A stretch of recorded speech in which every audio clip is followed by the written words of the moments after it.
એક વખત ભુજના રાજાનું ખાંડું હાલાર દેશમાં આવતું હતું. પછી સુંદરજીભાઈએ ભુજ મંદિરમાં જઈને કોઈને પૂછ્યું છે, શ્રીજી મહારાજ ક્યાં વિરાજે છે? ત્યારે કોઈકે કહ્યું છે, મહારાજ હાલ તો સરદારમાં વિરાજે છે. પછી ભુજના દિવાન જગજીવનને સુંદરજીભાઈએ કહ્યું છે, તમે આજ્ઞા આપો તો ખાંડા સાથે હું જાઉં. જગજીવને કહ્યું છે, તમે ખાંડા સાથે જાઓ ને હું રાજ સાચું. પછી ખાંડું જે ગામ જતું હતું ત્યાં આવ્યું અને ત્યાં ગામના હરિભક્તોને પૂછ્યું છે, શ્રીજી મહારાજ અહીંયા છે? ત્યારે તેમણે કહ્યું છે, અહીંથી નજીક ગામ છે ત્યાં છે. પછી સુંદરજીભાઈએ સૌને કહ્યું છે, મારે શંકરની માનતા છે અને અહીંથી 3 ગાંવ દૂર ગામ છે ત્યાં તે શંકર છે, માટે હું દર્શન કરીને તુરત પાછો આવીશ. ત્યારે સૌએ કહ્યું છે, તમારી સાથે સગ્રામ અને 5 માણસ આવે.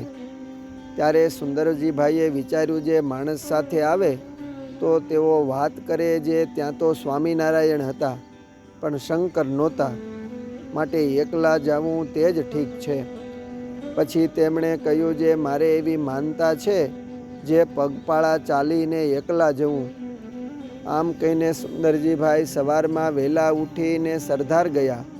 તે વખતે મહારાજ એક ઓરડામાં સભા કરીને વિરાજમાન હતા અને સુંદરજીભાઈએ જઈને મહારાજને દંડવટ કર્યા. ત્યારે મહારાજ એમની પરીક્ષા કરતા થકા બોલ્યા છે, કોણ એ? ત્યારે સુંદરજીભાઈ બોલ્યા છે, મહારાજ એ તો તમારો દાસ. ત્યારે પ્રભુ કહે, દાસ હોય તો કહીએ તેમ કરે તે દાસ કહીએ, પણ કહીએ ઉગમણો અને જાય આથમણો એ દાસ નહીં. ત્યારે સુંદરજીભાઈ કહે, તમે જેમ કહો તેમ તૈયાર છું. ત્યારે મહારાજ કહે, થાઓ સાધુ. એટલે સુંદરજીભાઈ સારું વાણંદને બોલાવ્યો, હજામત કરવા બેસાડ્યા ને દાઢી તથા મૂછ તથા ચોટલી સહિત મુંડાવી નાખ્યું. પછી ભગવી ચાદર મહારાજે ઓઢાડી અને કહ્યું છે, મુક્તાનંદ સ્વામીના દર્શન કરી આવો. પછી તે સૌ સાધુ જે જગ્યામાં ઉતર્યા હતા ત્યાં મુક્તાનંદ સ્વામીને દર્શને ગયા. ત્યારે મુક્તાનંદ સ્વામીને દંડવટ કરીને પગે લાગ્યા. ત્યારે સ્વામી બોલ્યા છે, આ શું કર્યું? સુંદરજીભાઈ કહે, સાધુ થયો. કેમ જે મહારાજ કહે તેમ કરીએ તો કલ્યાણ થાય, કાંઈ અમથું કલ્યાણ થાય નહીં. આ જોઈ મુક્તાનંદ સ્વામી સુંદરજીભાઈનો હાથ ઝાલીને મહારાજ પાસે આવ્યા. સ્વામીએ મહારાજને કહ્યું છે, અરે મહારાજ આ શું કર્યું? મહારાજ કહે, સુંદરજીભાઈને સાધુ કર્યા.